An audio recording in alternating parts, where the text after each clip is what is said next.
You're listening to Tabletop Arcanum, a podcast dedicated to learning and exploring the hobby of tabletop gaming. Your hosts are Justin Taylor and Richard Geese, so sit back and relax as we talk, discuss, and joke our way through the hobby we love so much.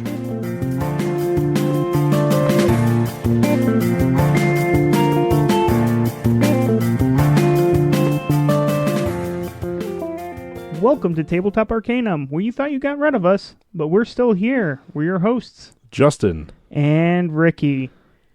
And we're back from GenCon. We've been back from GenCon. We kind of went mad there at the end. Nah, I don't know about that. I think we already were mad, and the sleep deprivation just heightened that insanity. Yeah, our Saturday night, the last recording we did, we got to bed at, say, close to 4 in the morning. Somewhere around there.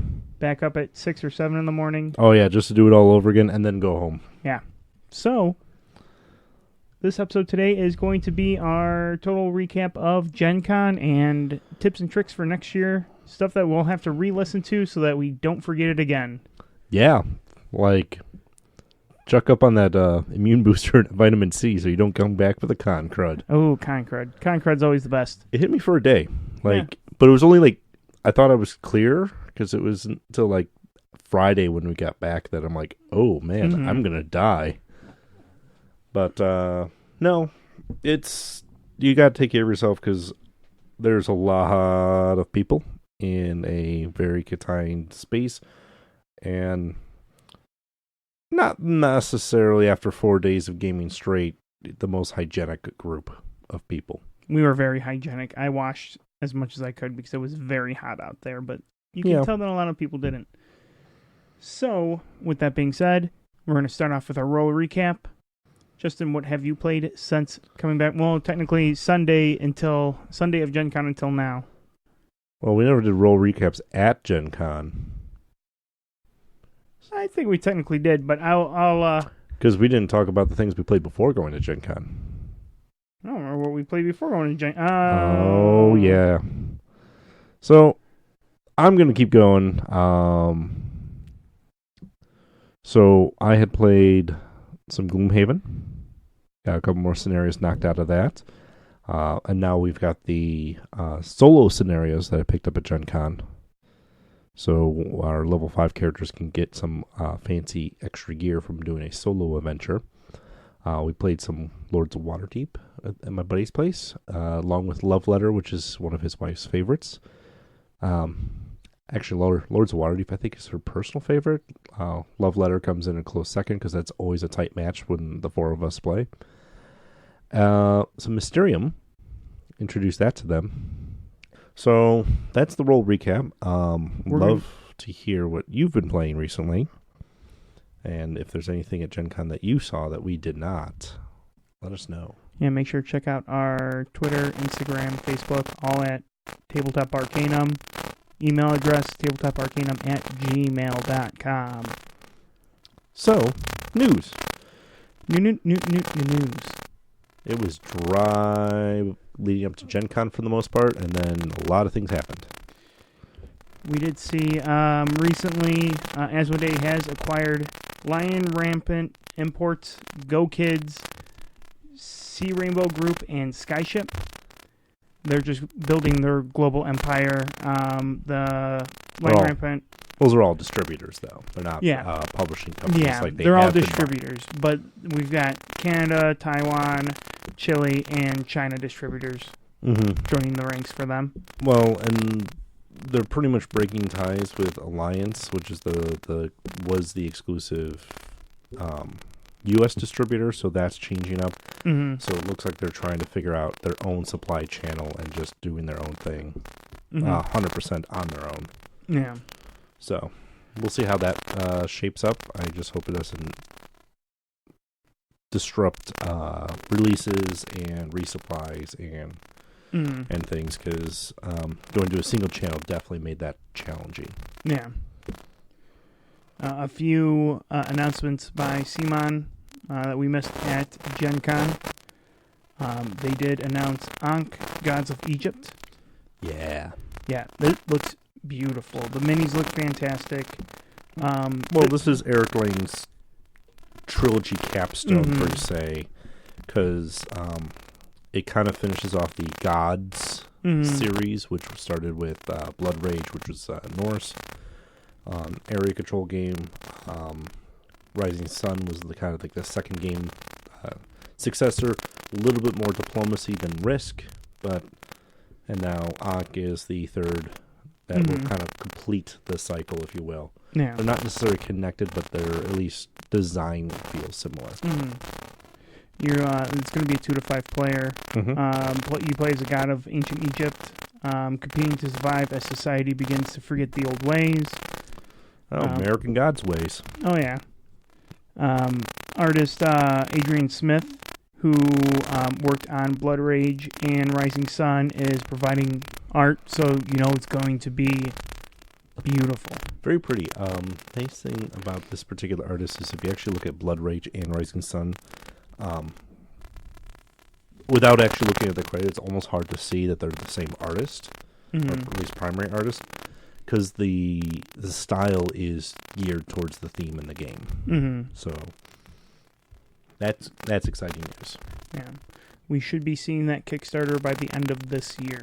So hopefully soon. They are going Kickstarter again, so be prepared for add-ons, extras, and all the other fun stuff that you get with CMON Kickstarters. Next on their reveals, Cyberpunk 2077 Afterlife, the card game.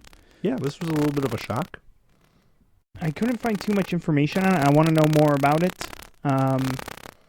But it is co-designed by Lang and Andrea Cherivicio, produced in collaboration with CD Projekt Red. So, of course, if you guys don't remember us talking about them before, those are the creators of the Cyberpunk 2077 video game. Right, who also did the Witcher video game series. So they're very well steeped in the cyberpunk world. So I'm guessing they're going to be working in collaboration with at least art and design, if not the actual gameplay, but to kind of keep the theme between what 77 looks like and what this card game will look like. So when's that coming out? They said Q4 of 2077. Well, I'm going to forget about that by that time. Yeah. We're probably looking more Q4 2020. Okay, so and the video game comes out in the spring, first quarter. So it's gonna almost like they're missing the golden window of trying to get closer to the video game release, but at the same time, you don't want to just oversaturate the market the moment something comes out. You want people to get first through quarter it. to fourth quarter. Yeah, I would aim for at least second quarter. You want to give time. Give it a couple months while it's still hot and fresh, and then. Fair enough. They are putting out a second edition of Zombicide. Yeah. A lot of people kind of saw this coming because Zombicide's been around for a while, and the original is definitely been improved upon with Zombicide Green Horde and Black Plague and Invaders. So they've done multiple versions of it now and have learned what works better, what doesn't work better.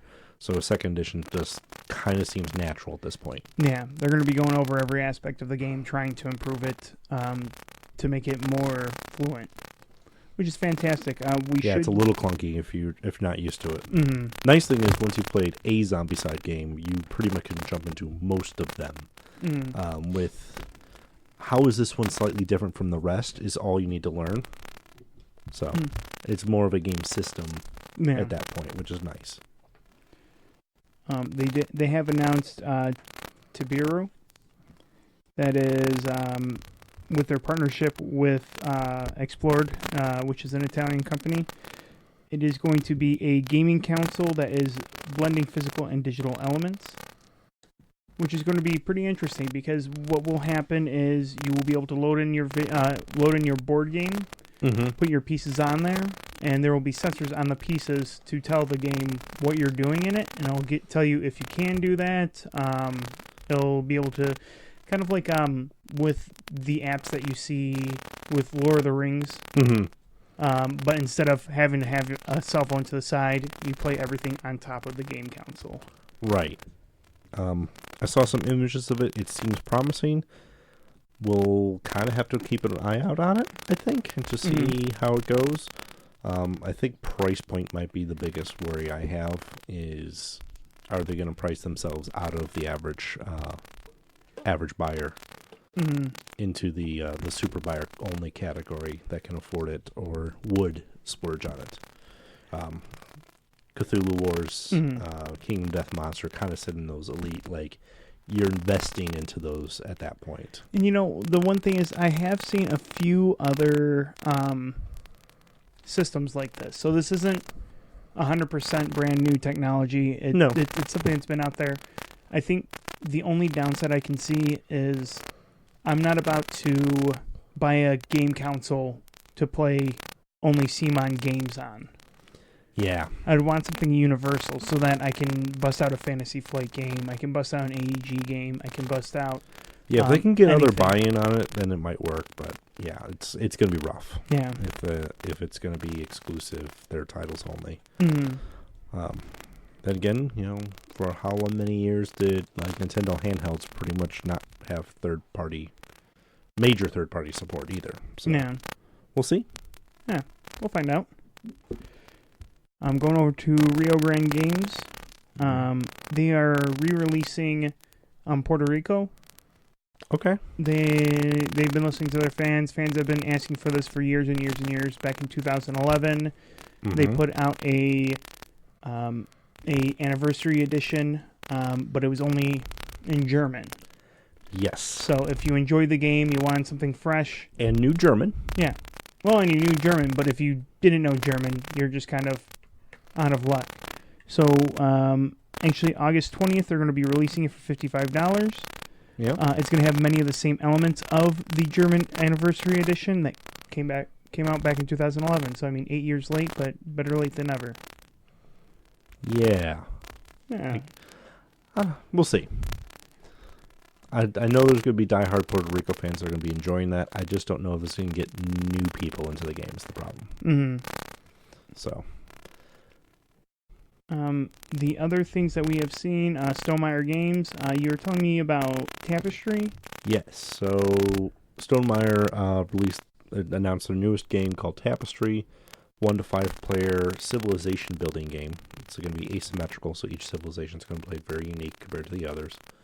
And you're trying to advance 4 different tracks. You're either advancing your military, your technology, your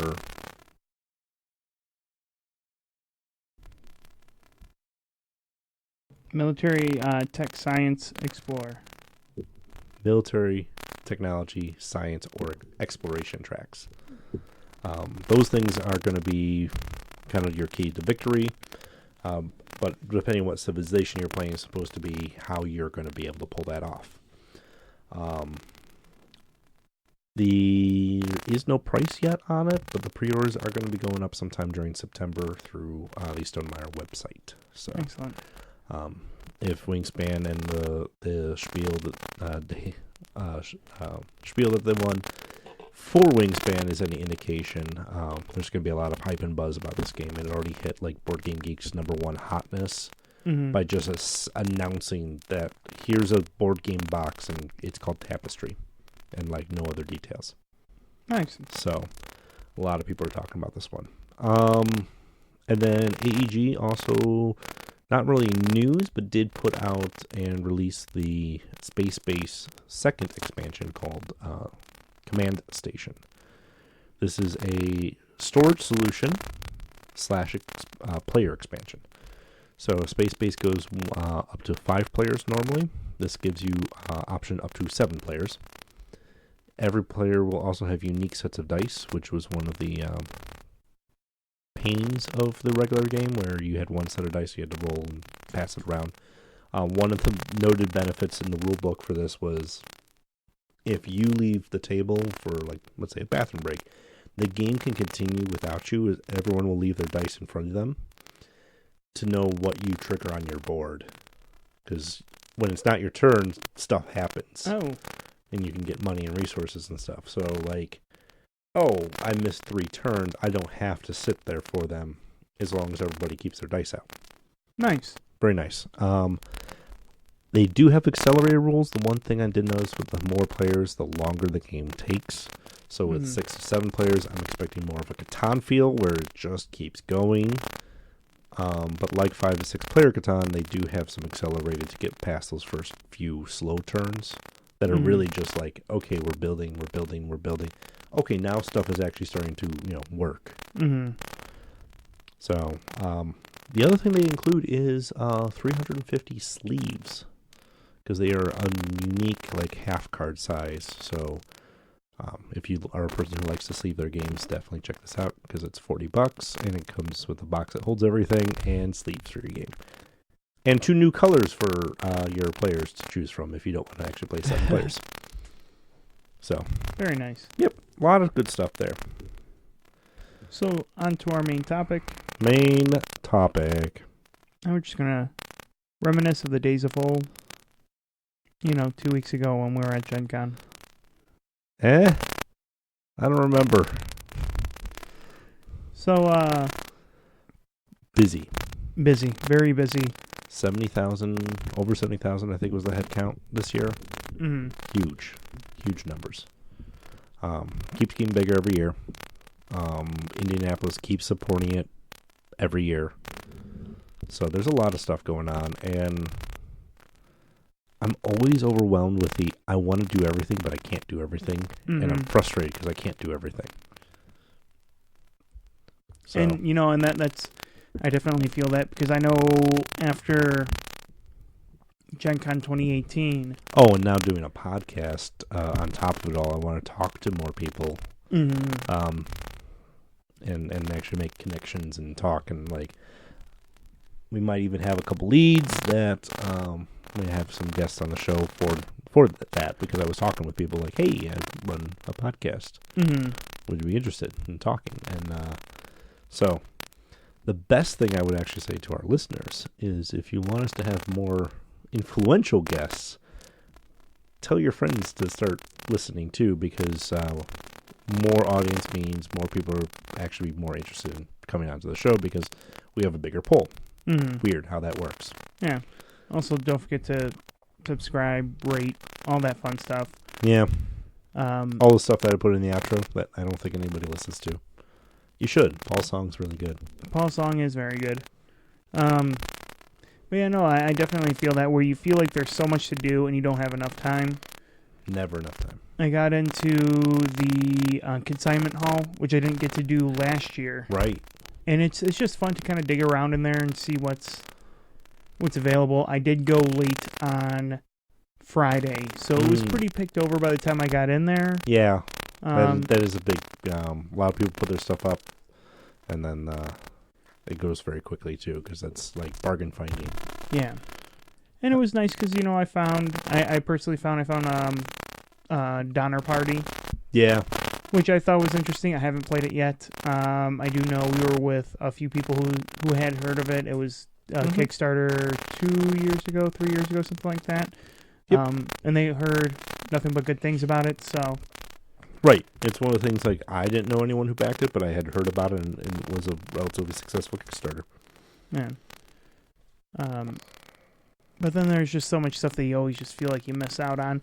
Even trying to go through the vendor hall, it's very difficult to make it all the way through the vendor hall in one go. You kind of feel like you're going in there, doing a few aisles, going to an event, coming back, doing a few more aisles, starting at the other end, trying to find that. I think it took with the events kind of piled up on Thursday. I know I didn't get a lot of time in there Thursday proper, but I would say about 2 days allowed me to truly explore most of it, with events kind of kicking in near the end, because I would have like an event at 4 when it closed at 6. So I would lose quote unquote 2 hours at the vendor hall, but I was in there for several hours prior. Things I would suggest with the vendor hall, if you are interested in picking up any of the big hits, any new big releases this year, things would be like Unmatched was huge. There was Horrified was actually one of the big ones that was very talked about. It didn't show up in time, but Sandy Peterson Games had a Startropolis that was supposed to potentially drop there, and people were looking for that. So any of these hot titles or early releases, like the Star Wars Clone Wars for Legion, yeah, those are what we're talking about, is those hot items that you want to get early, because either they're just announced or just putting out about 2 months in advance. Yeah, you want to make sure to, I would always suggest follow the publisher on any kind of social media. Just keep an eye on what they're planning. And note that plans change very quickly, because sometimes they don't know until the day of. Also, check out the map in advance. If you're trying to sneak in and get to that booth as soon as possible, you want to make sure that you're standing as close to the booth when the doors open. You don't want to start on the other side of the vendor hall and try to push against the crowd to get over there. Yeah.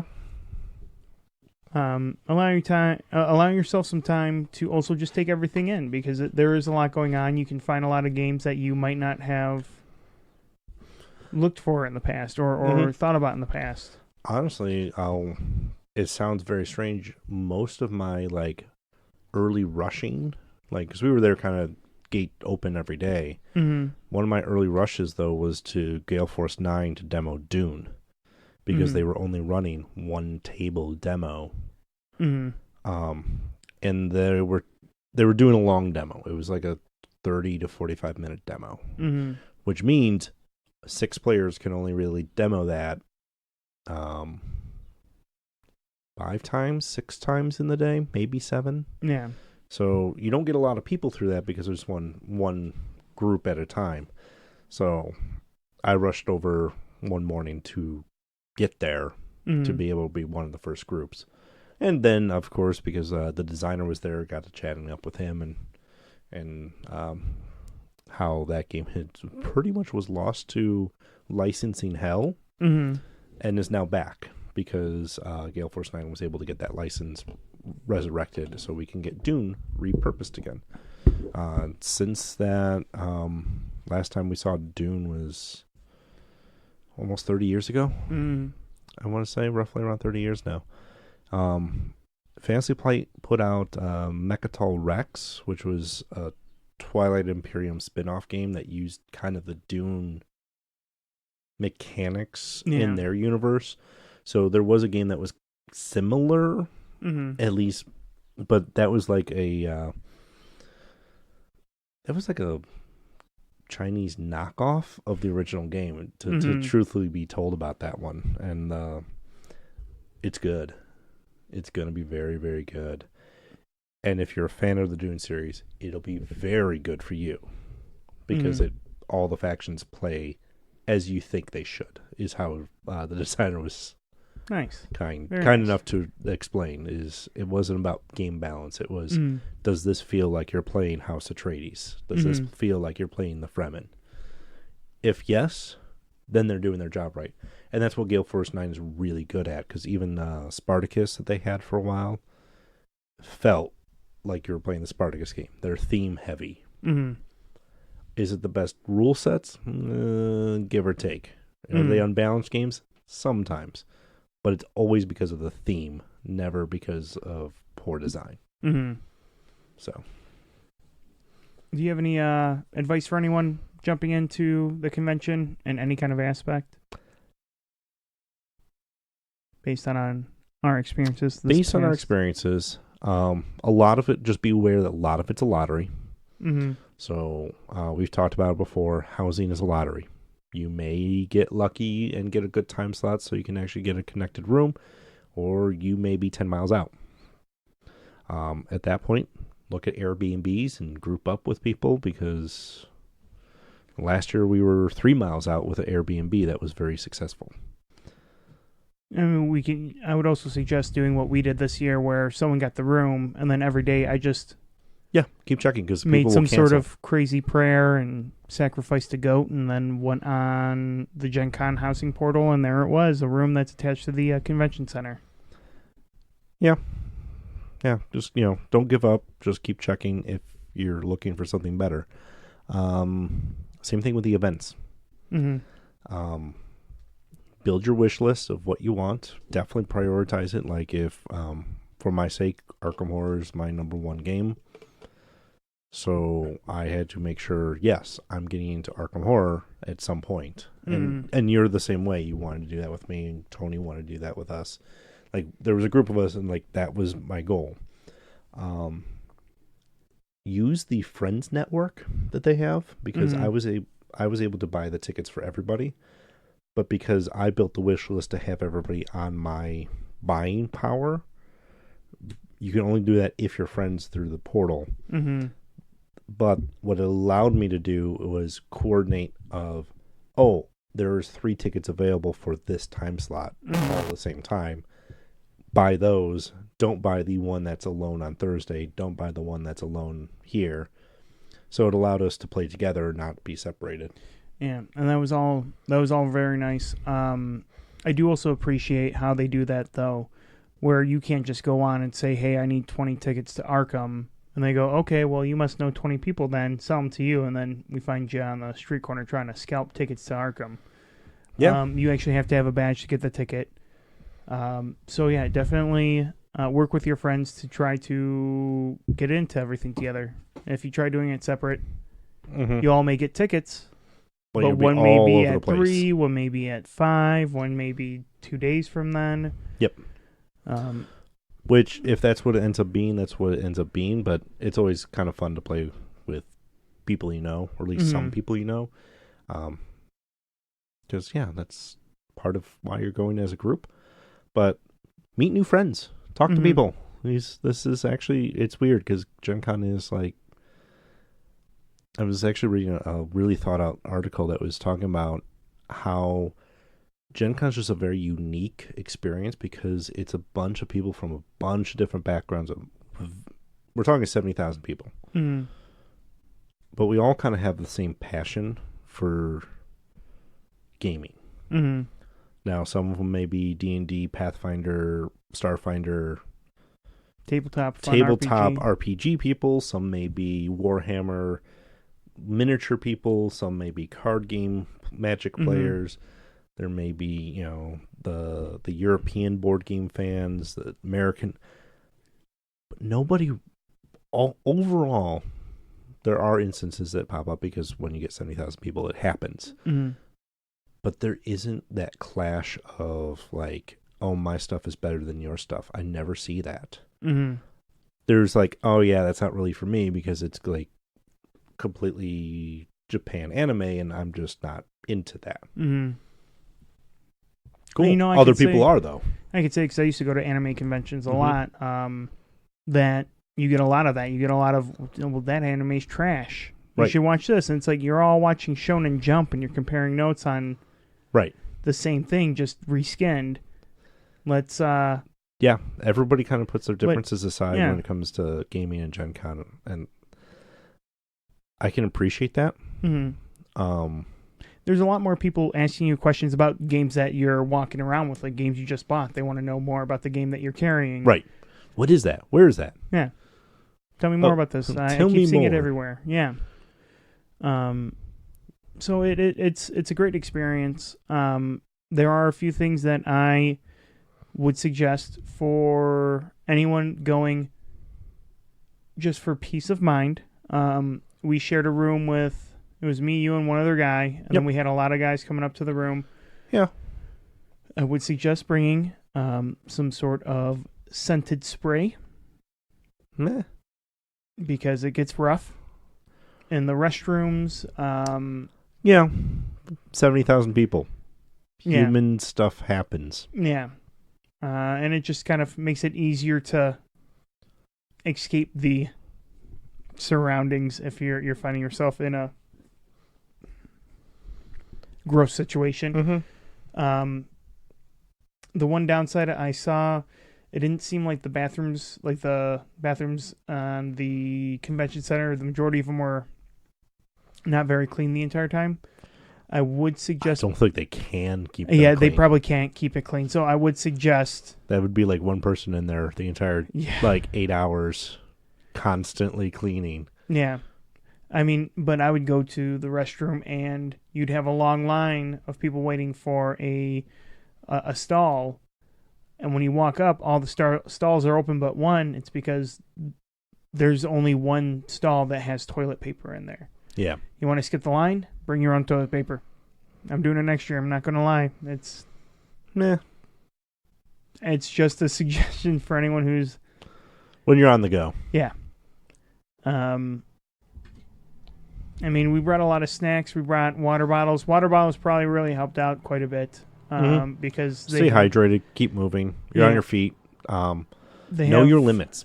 They have... Honestly, know your limits. They have bottled water... or like water coolers all over the place so you can fill up your bottles. That's better than in Lucas Oil Stadium. It was $4.50 for a single 20-ounce bottle of water. If you went over to the mall, that was attached. That's it? Yeah. The mall, you walk 15 minutes to get to the mall, but the mall was $1.50. Yeah. That's why you bring it up. I just carried everything up to me, which then caused my back muscles to be very angry because I wasn't used to that. Yeah. So. Well, I brought everything with me. We were with friends who didn't, and I decided to get fresh air and walk all the way over there and get them some drinks. That's true too. Well, I planned on getting them drinks at the first vending machine I could find, but after seeing it was $4.50 per drink. You kept walking. I don't know if any other we've gone over a lot of tips over the several episodes, but ultimately I couldn't agree anymore. That's fantastic. Just enjoy the people you're with. If you get signed up for a demo, or if you're in a demo, or you sign up for an event with people you don't know. I mean, we went to Pathfinder and we had that father-son who just came up to us and said, "Hey, we need 6 people to get a table. I see you guys have 4. We're 2. Right. You mind just playing with us?" They were great. They were fantastic. They were fun to play with. Yeah. And that little preamble of hey, there's 2 of us, there's 4 of you. If you guys are all cool with it, that's 6 of us. We don't have to get split up, and they'll fill full tables first. Yeah. All right, let's do this. Yeah. Now, out of our con swag, or our con haul, if you haven't seen it yet, it is up on all of our social media. What's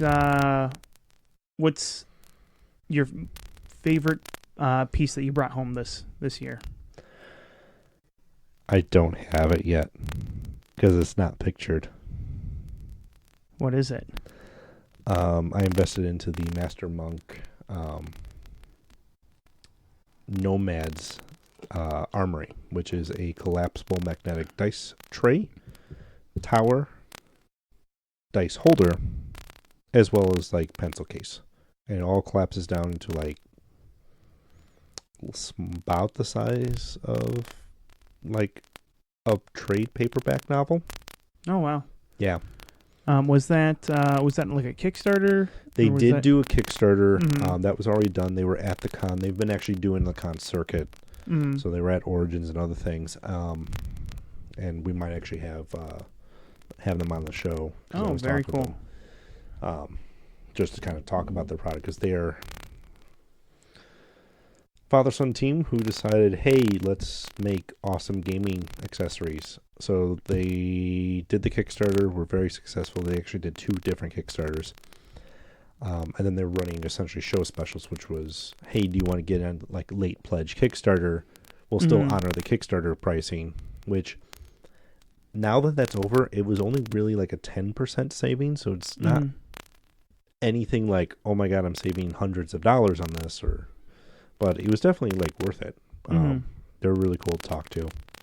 So that's the thing one of the 2 things I'm mostly anticipating, because I also pre-ordered Dune after demoing it and went, this game is fantastic. And then with the pre-orders, they were actually shipping them out about a month and a half early so that we can actually maybe do a review on it before it hits retail shelves. Oh, very cool. Yeah. Do we know how much that's going to retail for, give or take? Somewhere in the $50 ballpark. Oh, not bad. It's not bad. But as far as the physical things I took home, so many fun stuff. There's a sweet spot of me that I love my stuffed Dracus. Because it was like this impulse stuffed animal buy, and he's fantastic. As far as games go, I'm pretty sure Detective is going to be my big, like, I love the idea behind Detective. And in the RPG category, I treated myself and got the level 7 dice set. So I'm very, very happy to have like an executive premium dice set to call my own, because I've been gaming for far too long. And I have a lot of fancy dice, but this stuff is the aluminum grade precision cut. They're light. They roll they just feel nice. They do have the cutouts where the die is almost like in a like cage of its own self. And talking with them, it's the weirdest thing. It is you either like it or you don't. There's like no middle ground on that. I just didn't like how it felt in my hand. Guy up next to me like tried it and went, "Oh, this is super cool." I'm like, and the people working with like, that's exactly it. You're gonna get one of these two reactions. It's either for you or it's not. My dice are not, because it's not for me. But I definitely appreciate the craftsmanship there. Yeah. What about you? I would have to say, I mean, I got a lot of fun random little things. The thing that I was looking forward to the most, and I actually got a copy of, it wasn't something that sold out almost immediately it sold out within the first hour every day, but Horrified. Because you heard me talk, I don't know if I brought it up on the podcast at all, but for months leading up to it, I just kept looking more and more into it and just thought it was a really cool concept. And I absolutely love the game. It was a lot of fun. So that was really nice to get. I did get a few games for my girlfriend. Yep. She's a party person, so... Party games. And this is exactly why I say walk around the vendor hall, because some guy just pointed at me. He's like, "Hey, do you want to spill beer on your cards?" And it made me stop, and I go, "Well, not me, but go on. My girlfriend may want to." Well, it's not that she wants to spill beer, because then, you're wasting beer. But it's more of, are you in an environment where your game may have beer spilt on it? Or dipped? Yeah. Exactly. So he caught my attention. I go, okay. Well, he knows how to pitch. Yeah. So I picked up Party People and Double Play. And the cards are specifically made that you can... Waterproof. Yeah, waterproof. They're plastic waterproof cards. All their games are like that, because that's their niche, is party games and things that, are tough to... You can be tough on and they'll be okay. The other things I didn't have in the picture were my GenCon dice tray. I just thought it was very pretty. I don't know if you had yours in your picture. Yeah. I have my dice in it. Yeah. Oh, okay. Yeah, I thoroughly enjoy it. I mean, me and you talked about it, I think, off the podcast last year, that I really enjoy the dice, the colorful dice. So the moment I saw a dice tray with it, I was like, I really want that. And then just the mat from Arkham Horror. Blob That Ate Everything. Oh, the Blob That Ate Everything playmat is super cool. Yeah, I thoroughly enjoy it. The poster is very cheesy B-movie poster too, which is great. I've already told my girlfriend I'm framing it and putting it up in our place, so she can expect that shortly. Right. So, jeez, man, it was a haul. It was a good year. Compared to last year, I know my budget was bigger in general for events and for stuff. And I don't know, I was just really excited this year to just kind of spend money and have fun. Yeah. And that's the other thing I would probably say about GenCon is it is very dangerous to go down that rabbit hole. Have a budget, have an upper limit, and make sure you stick to it, or know if you do break it, where you can break that budget. Yeah. Food's not cheap. Don't skip out on food. Doug was in a seminar. He was on, I think, our day 0 where he was talking minimum 3 hours of sleep, minimum 2 meals? 2 meals. And at least one shower per day. Yeah. I mean, if you're looking for a cheap meal, definitely hit up the food court at the mall. It's cheap. It's busy all the time, though. But is it though? I mean, it was a lot faster than going down to the food trucks. Oh yeah. So it's faster than the food trucks, but if you actually want to sit and eat your food, yeah, you're probably not gonna. Yeah, there's not enough space. Yeah. But yeah, definitely make sure to eat. Personally, I brought cash, and then had my credit card for that in case of emergency. And I didn't really use it for much. Yeah, I was pretty much cash spending. Yeah.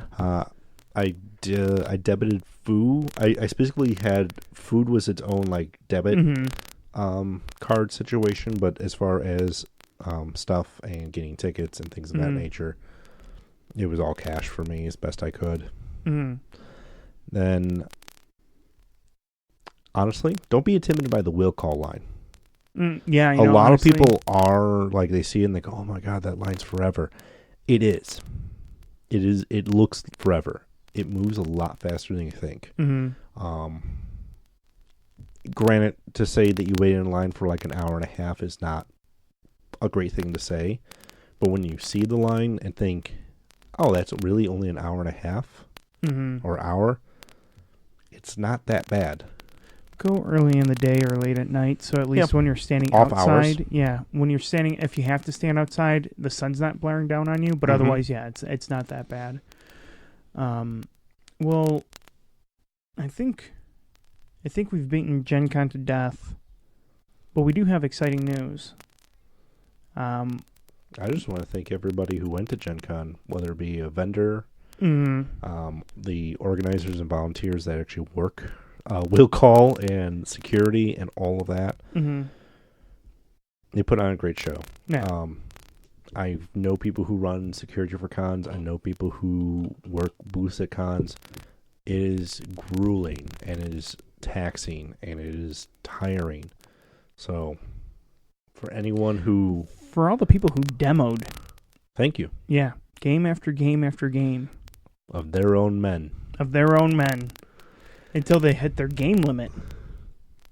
And then, well, those demoers also have some of their own tricks of they'll start mixing up the demo of like, oh, we'll play against this or we'll do this because I've seen this one too many times. Yeah. So they make their own little fun out of it. But no, it's exhausting. And it's much like DMing. It's mostly thankless. Yeah. So appreciate it. I'm glad everybody made it out. But on to our exciting news. So, you heard us announce day 0 that Fantasy Flight Games pretty much surprise announced Arkham Horror Final Hour. Yeah. So, brand new board game from Fantasy Flight Games. Everything that does go wrong in an Arkham Horror game has gone wrong, and now you show up to try to fix things. You have 8 turns or less to play. Good luck. And you're all probably wondering why this is good news. The good news is our next episode, we're going to do a review on it. Oh, I was thinking that the good news is the brutality of you losing and the suffering that you go through is relatively short, because going through an Arkham Horror game for like that last 3 hours and then you almost make it and still lose by 1 turn is really rough. Yeah. Well, we're going to be doing our review on our next episode, and in doing so, we're going to be giving away a brand new sealed copy of it. So, well, it's not my copy. My copy's open in sleeve so that we can play and demo it and review it. It was my copy, so you guys are welcome. It's only because you can play mine. It's because I can play yours, and we want to. When it comes out, nice. I'm gonna go through our local store and pick it up that way. Yeah. You know, I like throwing him some business. So just to give you a little heads up, what characters are in there?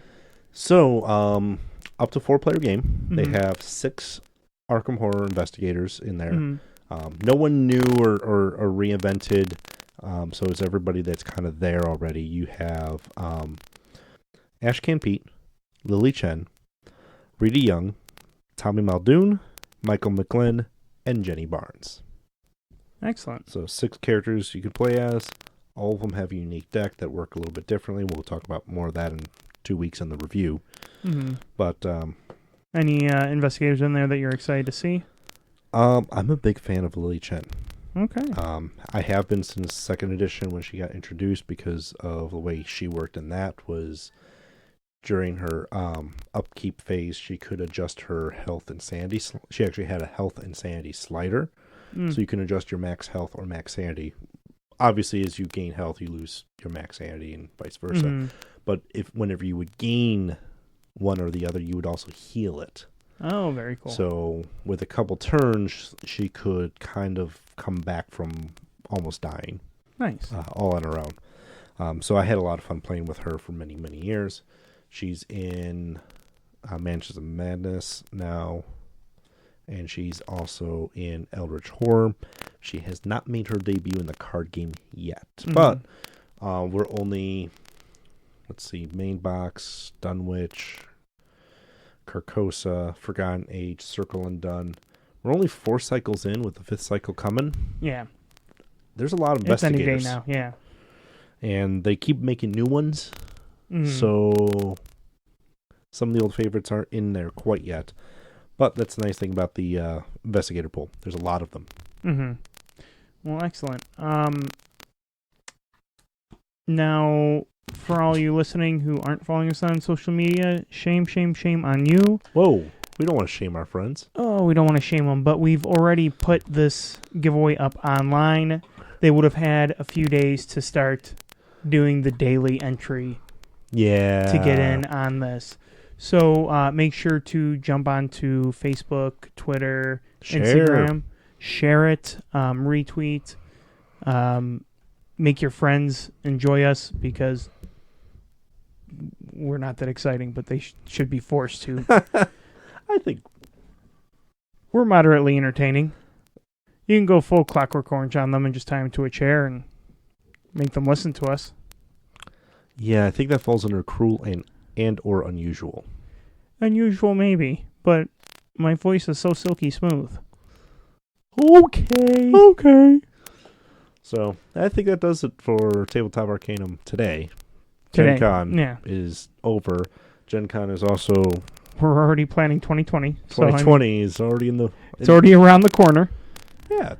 It'll be this year. We're talking about it. And also, guess what? We're almost a year old. We are almost a year old. This is the 31st episode. We hit 30 episodes while we were out there. I mean, we rapid fired put some out, but congratulations, buddy. We made it. Yay. All right. They haven't banned us yet. I don't know who they are. They're always watching, and it's some sort of conspiracy theory. Wait, what was that noise?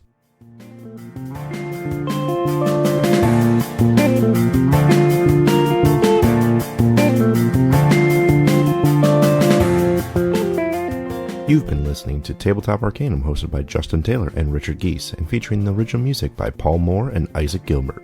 You can follow us on most social media platforms. Please don't forget to like, subscribe, and leave us a review on whatever platform you listen to podcasts. As always, thanks for listening.